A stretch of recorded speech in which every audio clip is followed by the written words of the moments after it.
Hi people, my name is Kofo Thomas and I am your reading buddy.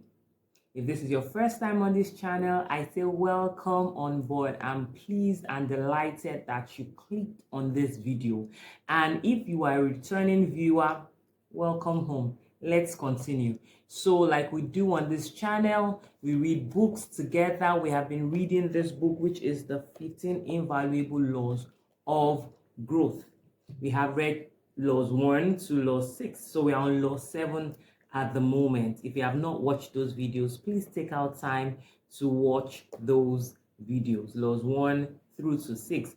Also do the application. Think, answer the questions, and write down, reflect.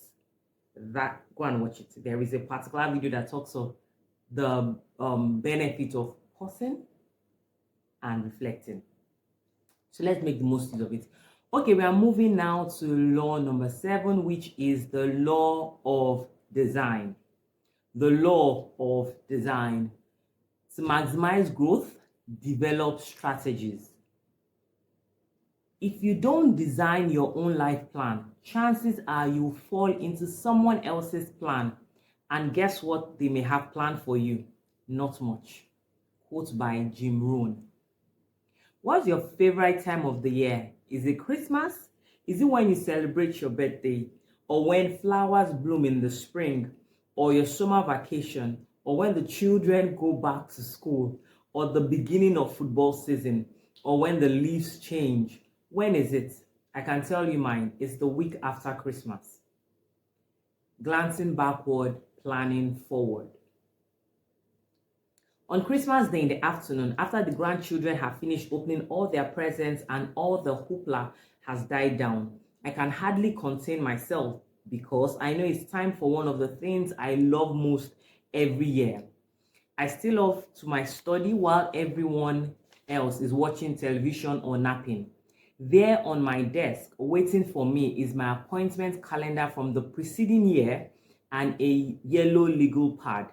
Starting that afternoon and continuing that week up until New Year's Eve, I spend time reviewing my calendar.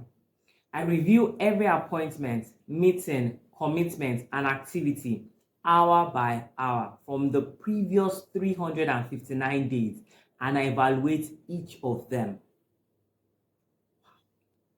I look at all the meetings and appointments I had and determine which ones I should do more of and which I should eliminate.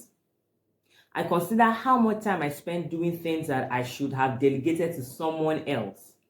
I also look at what I delegated and reconsider whether I should pick anything back up or delegate it to someone different.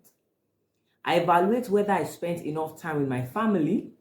I also make a list of all the things Margaret and I did together that year, and I take her out to dinner one night so we can reminisce and enjoy them once again.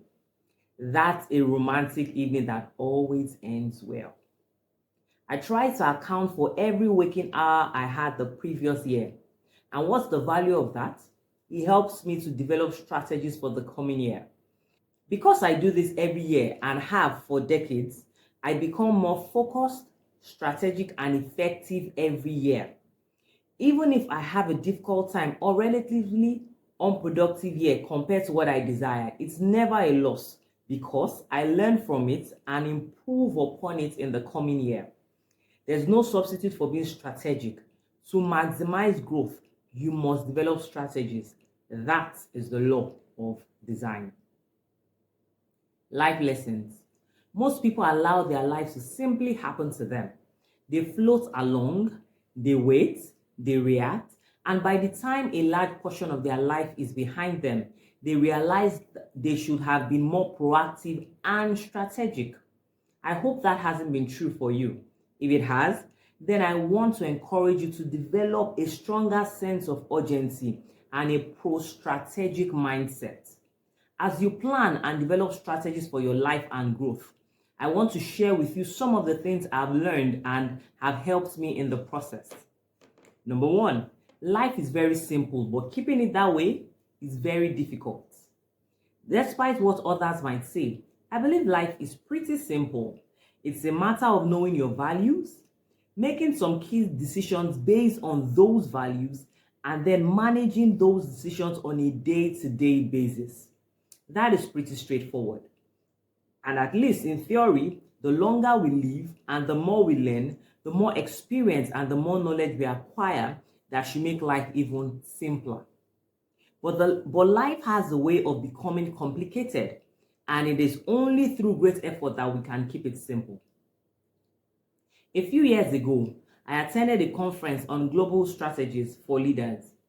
While we're there, we're divided into groups for some strategic thinking time. I was fortunate to be placed with Neil Cole. Although I did not know him prior to that day, I became impressed very quickly during our discussion time by his ability to design simple, effective strategies. During a break, I asked Neil for advice for designing a strategy to develop leaders globally. He replied, "The secret is found in simplicity." He then shared with me the following 3 questions that he said should be key to making such a strategy work. Can it be received personally? A profound implication. It must be internalized and transform the soul of the leader. Can it be repeated easily? Simple application. It must be passed on after only a brief encounter. Can it be transferred strategically? A universal communication. It must be passed on globally to all cultural contexts. My encounter with Neil made a strong impression on me. I later used those questions at Equip as we developed our Million Leader Mandate strategy to train 1 million leaders worldwide. I also came away from that conversation with a determination to design my life as simply as possible by discovering and developing systems for my success. Those systems help me fight the battle against complexity in my life every day. I believe they can help you too. Just remember, as you develop strategies for growth, to keep them personal, relatable, and transferable. A beautifully conceived strategy does you no good if you cannot use it. Number 2, designing your life is more important than designing your career.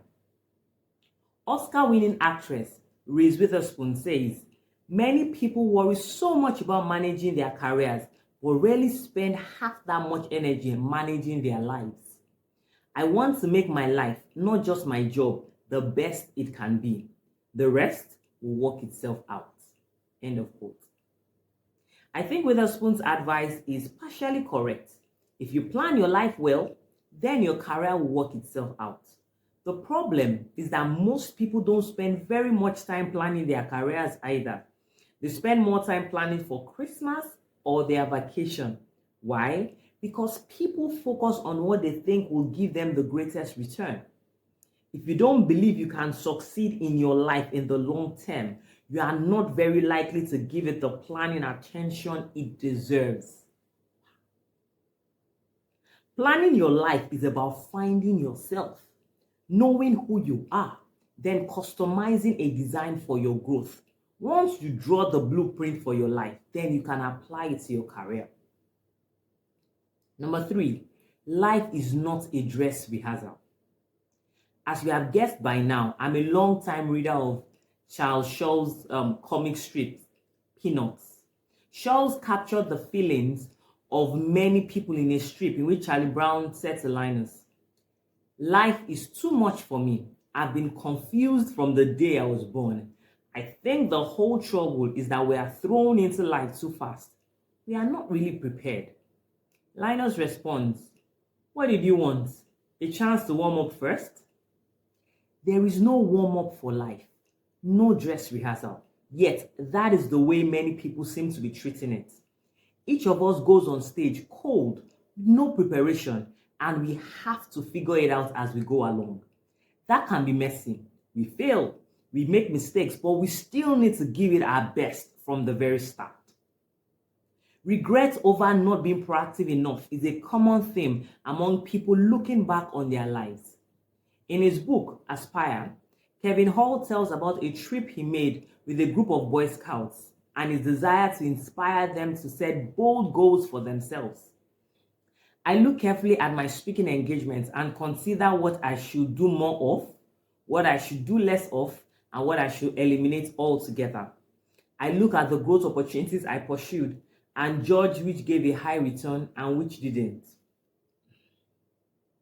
He did that by telling them about a study of retired successful executives conducted by Gerald Bell, a noted behavioral scientist. Hall writes, I told them what those 70-year-old executives answered when Dr. Bell asked them what they would do differently if they could live their lives over again. I shared the rest of the survey answers with the scouts. Number 2, I would have taken better care of my health. Number 3, I would have managed my money better. Number 4, I would have spent more time with my family. Number 5, I would have spent more time on personal development. Number 6, I would have had more fun. Number 7, I would have planned my career better. 8, I would have given more back. We don't get a rehearsal for life. We have to do the best we can in the moment. But we can learn from others who have gone before us. People like the executives that Bell studied. They should inspire us to plan as best we can and then give our all. Comedian Fred Allen once said, you only live once, but if you work it right, once is enough. End of quote.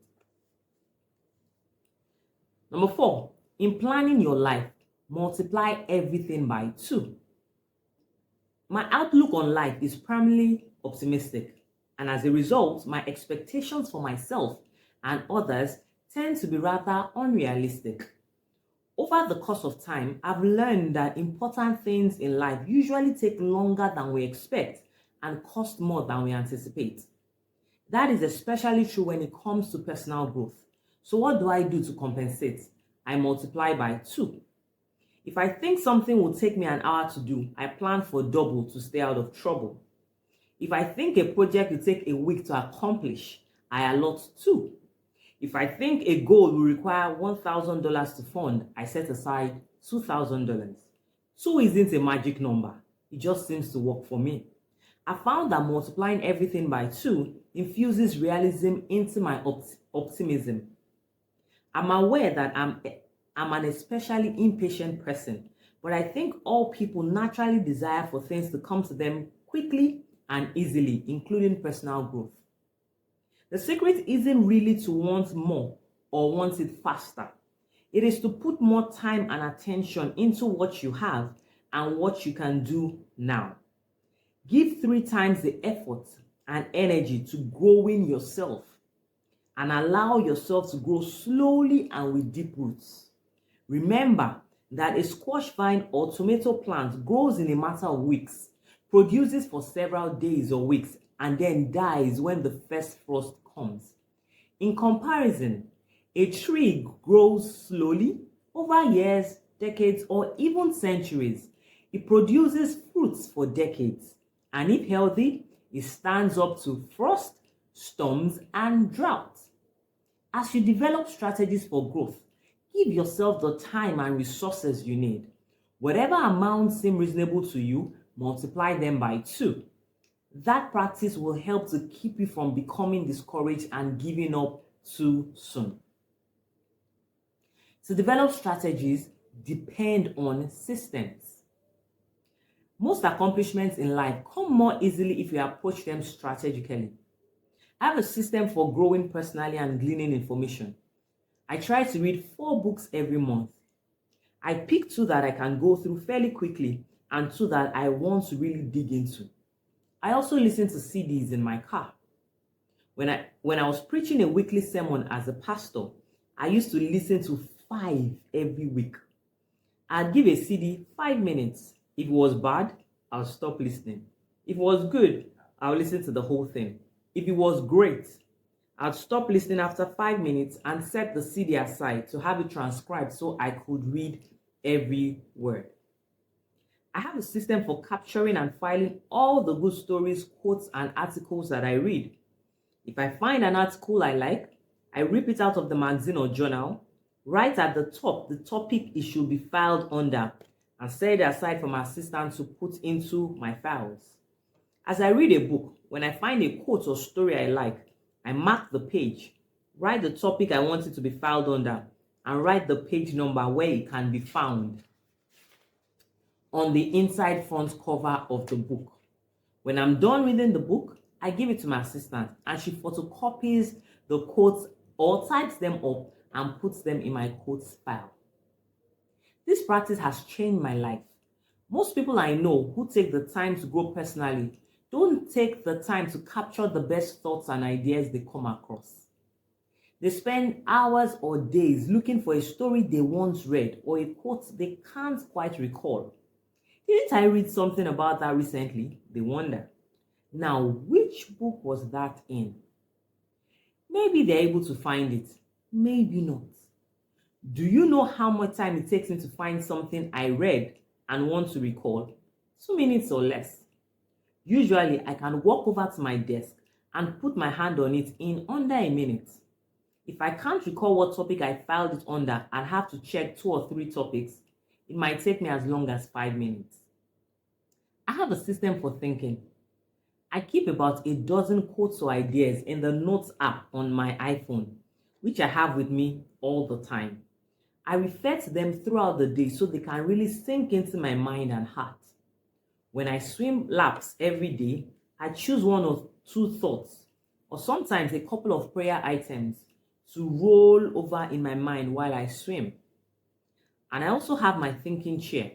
If I wake up in the middle of the night, which is a fairly common occurrence, I slip down into my office with my legal pad to think and write. I have a system for writing. Before I take a major trip, which can last up to 2 or 3 weeks, I spend a day or longer preparing what I need to write. If I'm working on a book, I create a notebook with raw material.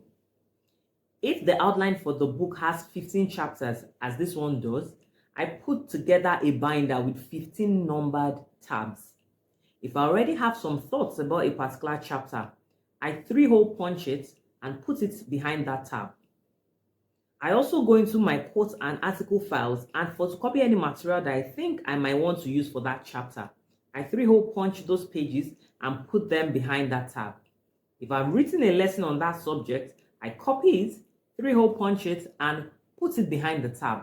By the time I'm done, I've got an entire binder of material handpicked for every chapter.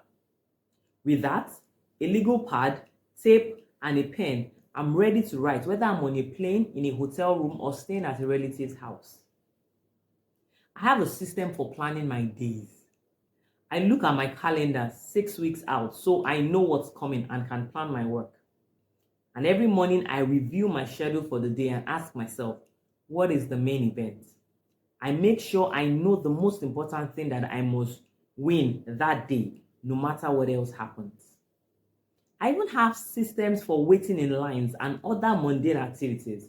For example, if I'm at a ball game with friends and we go to the concession stand to get food, if there are 3 lines, I stand in one and ask friends to stand in the other 2. When one of us gets to the counter first, then we'll all go to that person and place our orders together. That way, we save time. Strategies and systems are a way of life for me. Michael Gerber, author of the Is Myth, says that systems permit ordinary people to achieve extraordinary results predictably. However, without a system, even extraordinary people find it difficult to predictably achieve even ordinary results.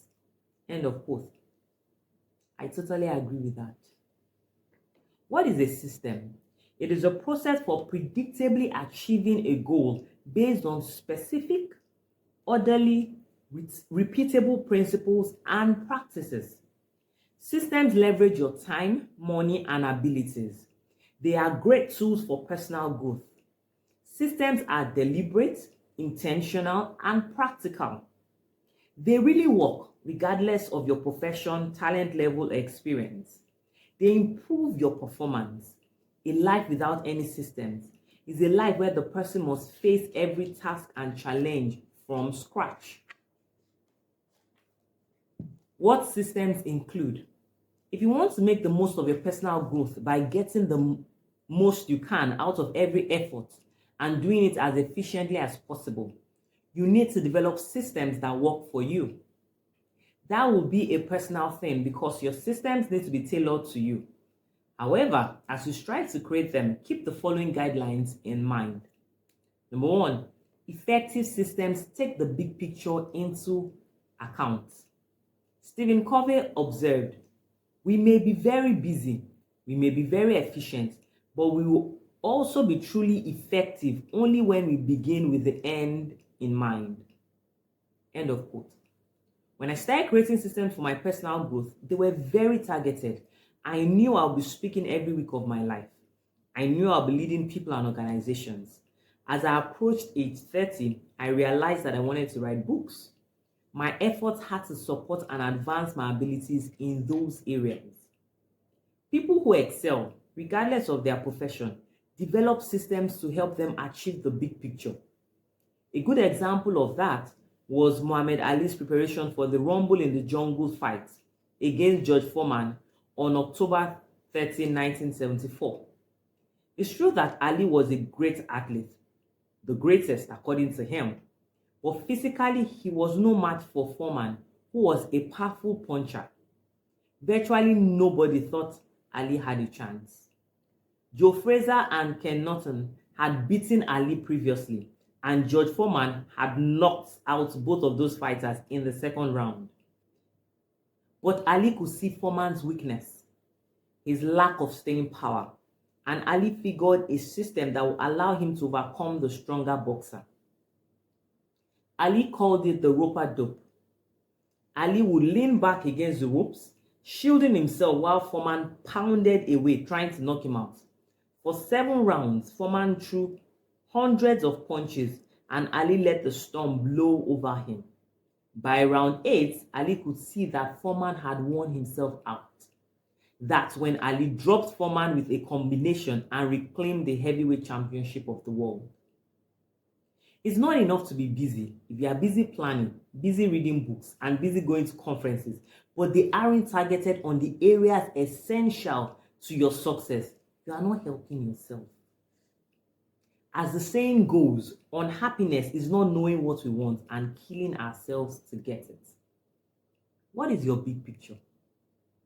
In what areas must you grow to achieve your purpose? Author and professor C.S. Lewis said, every person is composed of a few things. What are yours? And what systems can you develop to advance yourself in those areas today and every day?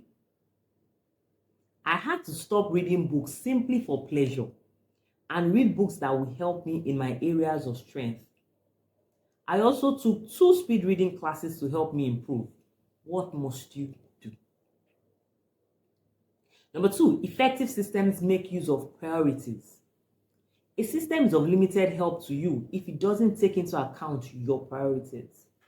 Brian Tracy says, perhaps the very best question you can memorize and repeat over and over is, what is the most valuable use of my time right now? End of quote.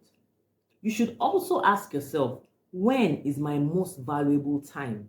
Because you will want to always make the most use of it. For me, it is mornings when I recognize that I stopped scheduling any breakfast meetings. That was 30 years ago. Imagine how much of my prime time will have gotten used up if I allowed myself to meet with people, which I'm capable of doing anytime, during my prime productivity time. Making that decision for me was pretty easy. Others have been more difficult. I am very opportunity driven and I tend to want to do everything. If 1 is good, 4 is better. I love saying yes. I have a very hard time saying no. As a result, I get spread too thin. To deal with that, I had to develop a system. I was no longer allowed to answer requests for my time. Instead, requests had to go to a group who would decide whether or not I will accept a speaking engagement or other requests. We fondly named them the Hatchet Committee. Why? Because they put the axe to 90% of the requests that came in. It was the only system that I could find that forced me to maintain my priorities when it came to my time. What systems do you need to put into place to help you maintain your priorities? And what people do you need to give responsibility and power so they can help you?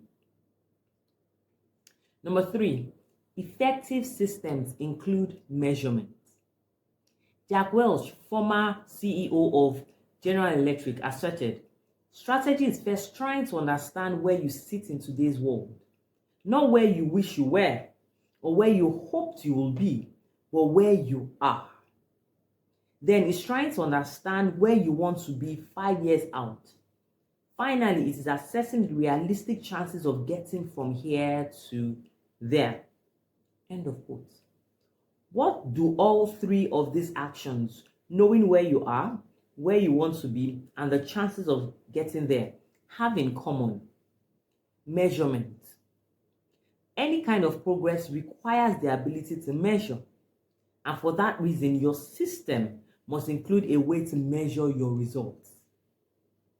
When I first moved to Atlanta from San Diego, I was surprised by how congested and difficult traffic was in the area.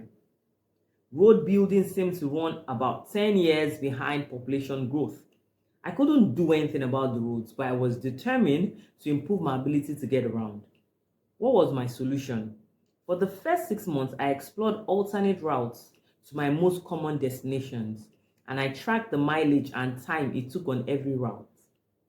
I discovered 5 different routes to the Atlanta airport, and I knew which one to take based on the time of day and the different traffic scenarios. I could have been a limo driver. H. James Harrington, former engineer, IBM executive, and performance improvement pioneer, says, measurement is the first step that leads to control and eventually to improvement.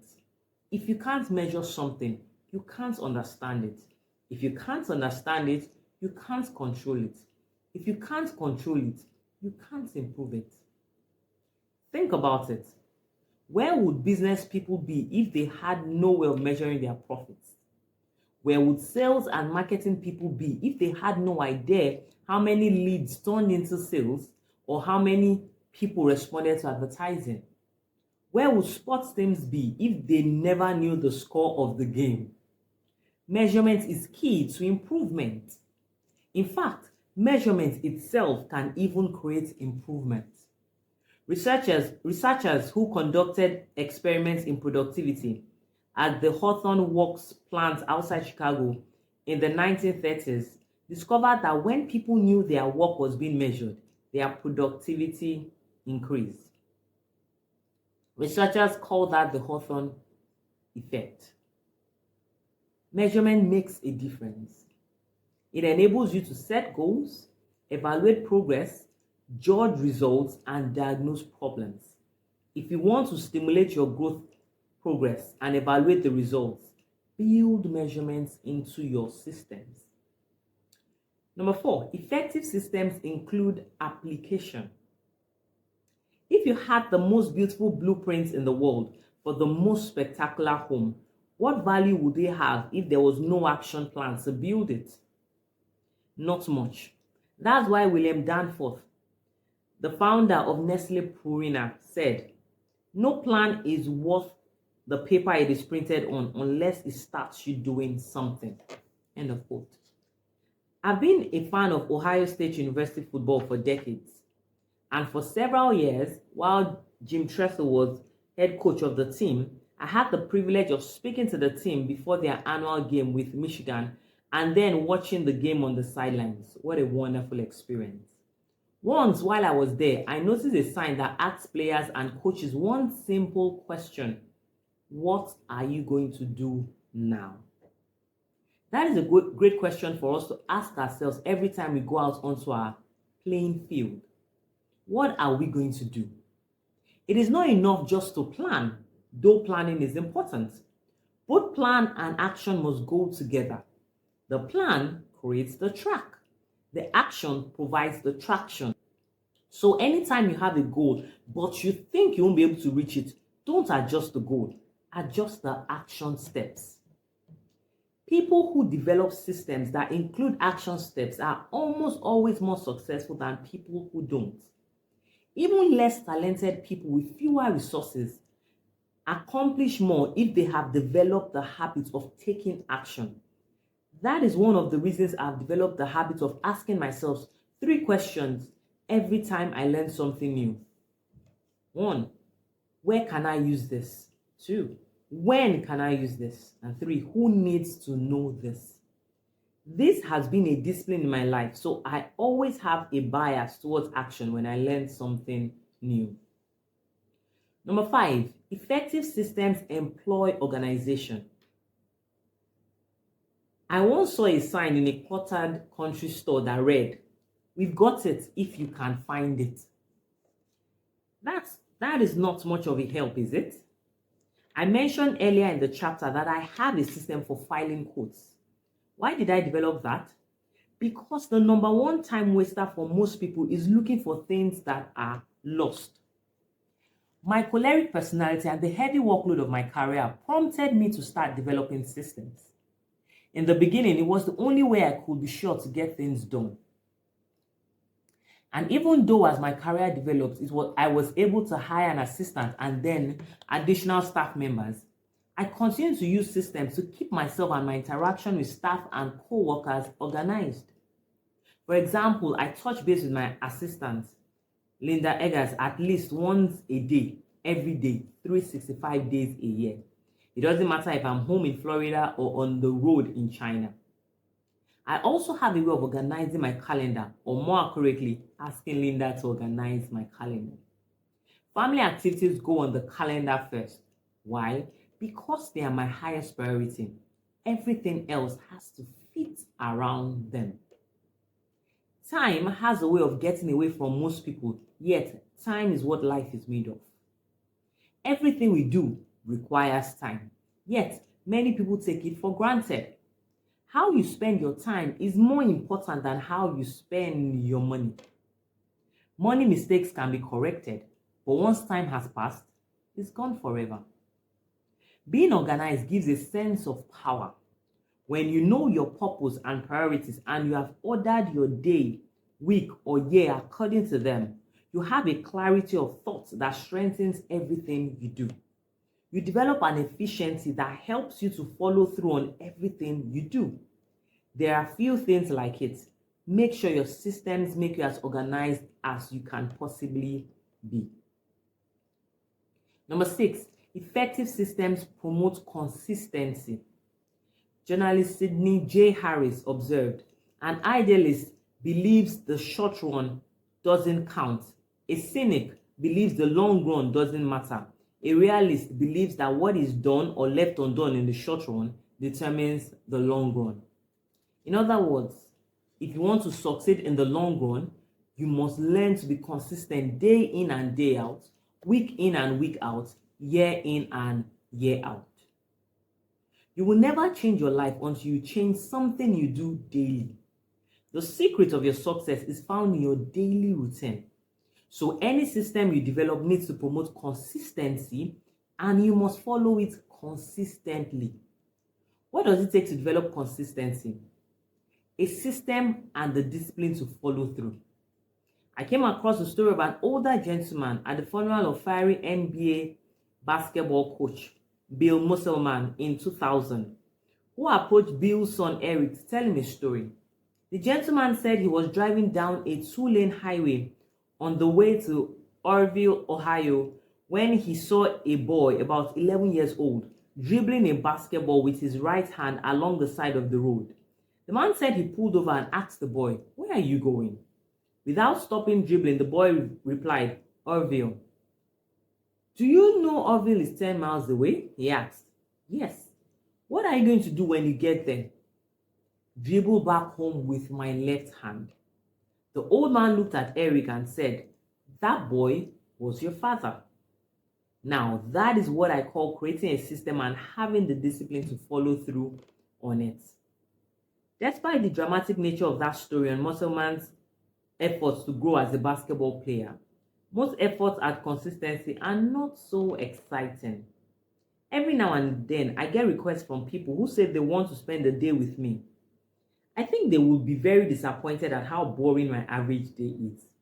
I'm up early and spend hours at my desk. In the afternoon, I exercise and take care of people-related responsibilities. And I usually go to bed by 10. It's not exciting, but it is consistent and it's a system that works for me. One golfer's strategy. I enjoyed the game of golf for more than 40 years. A few years ago, I came across Harvey Penick's little red book, Lessons and Teachings from a Lifetime in Golf. It contained tips and anecdotes on golf from a head pro who was a golfer and teacher for more than 80 years. The author is Harvey Penick, who fell in love with golf as a boy. He started working as a caddy when he was 8 years old and worked his way up at the Austin Country Club in Austin, Texas. When he was a senior in high school, an influential member of the club offered to get him an appointment to West Point. "No, thank you, sir," was Harvey's reply. "The only thing in life I want to be is a golf pro." Harvey was running the club as the head pro before he reached the age of 20. Harvey's great love was teaching golf. He taught thousands of golfers during his career at the club, which he oversaw as a head pro for 50 years. He also worked as the coach of the golf team at the University of Texas for more than 30 years. Among the pros he taught were Tom Kite, Brent Crenshaw, Mickey Wright, Betsy Ross, and Kathy Whitworth. Harvey wanted to become the best he could at teaching golf, and to do that, he was very systematic. He treated each student as an individual, whether the person was a first-time golfer, someone with a high handicap who wanted to improve his score, or a top professional fine-tuning his game. He never allowed one player to watch him give a lesson to another. He was concerned that observers might try to adopt the coaching to their own games when the advice didn't apply to them. And every time Harvey accepted a new player into his University of Texas team, he would ask about the teaching methods the students' club pro had used. His strategy was always to keep improving as a teacher. Harvey's son, Tinsley, who became a golf pro in his own right, said, "My dad always said that the day he stopped learning would be the day he stopped teaching. He must have stopped learning right up to the day he died because he never stopped teaching." End of quote. The strategy that made Harvey Penick world famous was his practice of recording observations and practices in a small red scribbled text notebook. He began doing it sometime in his 20s. He wanted to record what worked so he could teach it. He did that for more than 60 years. He kept the book locked in his briefcase, and the only person he ever let read it was Tinsley. Harvey's intention was to pass on what he called his little red book to his son when he retired. Instead, Harvey decided he wanted to share his lifetime of wisdom with others. He partnered with Bud Shrake, a sports writer, to publish the book. It became an instant bestseller and has since become the best-selling sports book of all time. Harvey remarked, "What made my little red book special was not that what was written in it had never been said before." Their response, an answer that ranked far ahead of any others, was this: "I should have taken charge of my life and set my goals earlier. Life isn't practice. It is the real thing." Rarely does a haphazard approach to anything succeed. And even the times a non-strategic approach to achievement comes to fruition, it's not repeatable. So how do you accomplish something strategically on a consistent basis? By creating and using systems. One of the greatest secrets to my personal growth and high productivity is that I use systems for everything. Your answer to that question should shape any system you create for yourself. It was that what it says about golf has stood the test of time. Whether it is for beginners, medium players, experts, or children, anything I say in my book has been tried and tested with success. As you seek to develop strategies to maximize your growth, you should also seek out principles that have stood the test of time. And like Harvey, don't try to simply adopt someone else's practice as your own. Customize them to yourself. Use them to build your strengths and reach your goals. And remember that, as Jim Rohn said, if you go to work on your goals will go to work on you. If you go to work on your plan, your plan will go to work on you. Whatever good things we build end up building us. That is the power of the law of design. Applying the law of design to your life. Number one, take some time to assess which areas in your life receive the most of your strategic planning time. Here is a list of areas to get you thinking. Add others that apply to you.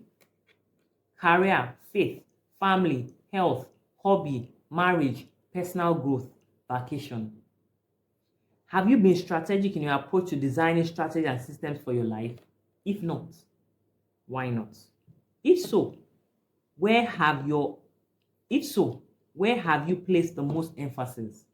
Does your past behavior line up with what you say your priorities are? How would you like them to be? Number two, begin developing or refining systems for yourself that will maximize your time and increase your efficiency. Brainstorm a list of areas where you desire to improve, are experiencing a problem, or sensing an opportunity. Try to create a system to help you for each. As you design them, make sure that each takes into account the following. The big picture. Will the system help you reach your big picture goals? Priorities. Is the system consistent with your values and commitments? Measurement. Does the system give you a tangible way to judge if you've succeeded? Application. Does the system have a built-in bias towards action? Organization. Does the system make better use of your time than what you are doing now? Consistency. Can and will you easily repeat the system on a regular basis? Don't be reluctant to make adjustments to systems you develop or even abandon them if they don't serve you well. However, you may want to try out any system you develop for at least 3 weeks, the normal time needed to start developing a positive habit, before evaluating its validity. Number three, many people who try to develop strategies for their life and growth make them too complicated. Any system you develop should be simple and straightforward. To test the ones you develop, try this. Explain them to a friend to see if they pass 2 tests. The first is whether they can explain it clearly. If you can't, it may be too complicated. The second is to see if your friend knows of a better or simpler way of achieving the same goal. And that brings us to the end of the law of design. That is law number 7. We are marching on to law number 15. But let's make the most use of it. Let's sit down, think about the application, write down, and keep improving ourselves. Have a lovely day. I see you soon for law number 8. Before then, please read through all the laws 1 to 7. Subscribe to my channel, please. Bye.